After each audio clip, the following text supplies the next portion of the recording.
Good day everyone and a very warm welcome back to the channel. Today we'll be working on my Poseidon BC W100 Sea-Wing bladder. And the reason you see me tracing this out on a piece of PVC is because we do not actually get replacement parts here in Cape Town, South Africa.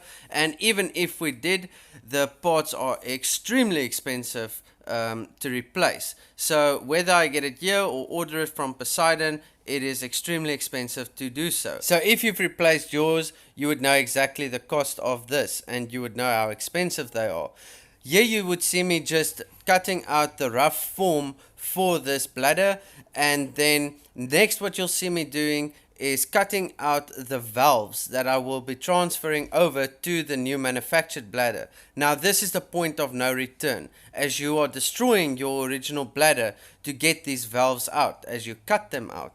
Now here you see me tracing the holes where these valves would be installed. Now it is imperative to be certain of exactly where these valves go and the orientation thereof, as they will be going through your BCD to connect up with your dump valves and your inflating device.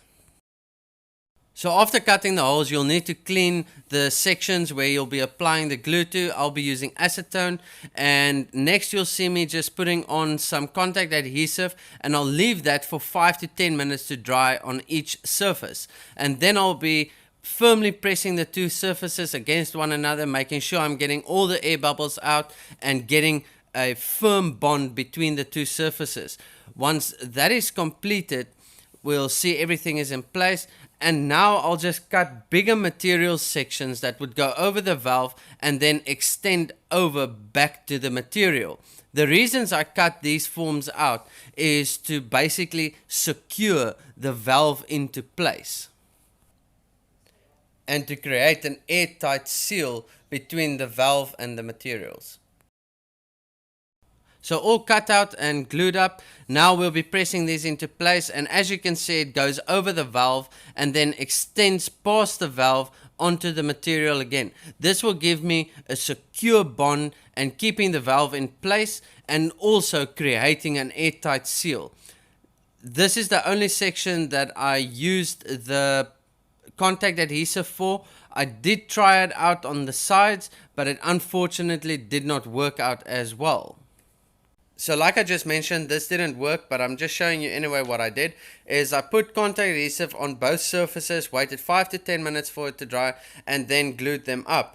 The problem that I encountered was that once the vessel started holding pressure, the side started pulling loose. So I abandoned this method altogether. So I decided to go with the Satlon super glue, which is apparently a medical grade super glue, and this product is amazing. The strength is uncomparable. It surpasses Q-Bond by far. I tested the two against one another, and I do recommend this super glue. And the nice thing about it is that it actually stays flexible once it's glued up onto the PVC. So you can move the stuff around, the creases, everything moves without it cracking or tearing loose. And that is why I decided to go with this method. And the only downfall is that it's extremely time consuming. You have to watch out for creases, as that's where it leaks, but I sorted out all the leaks, and here you see me blowing it up and it's perfect.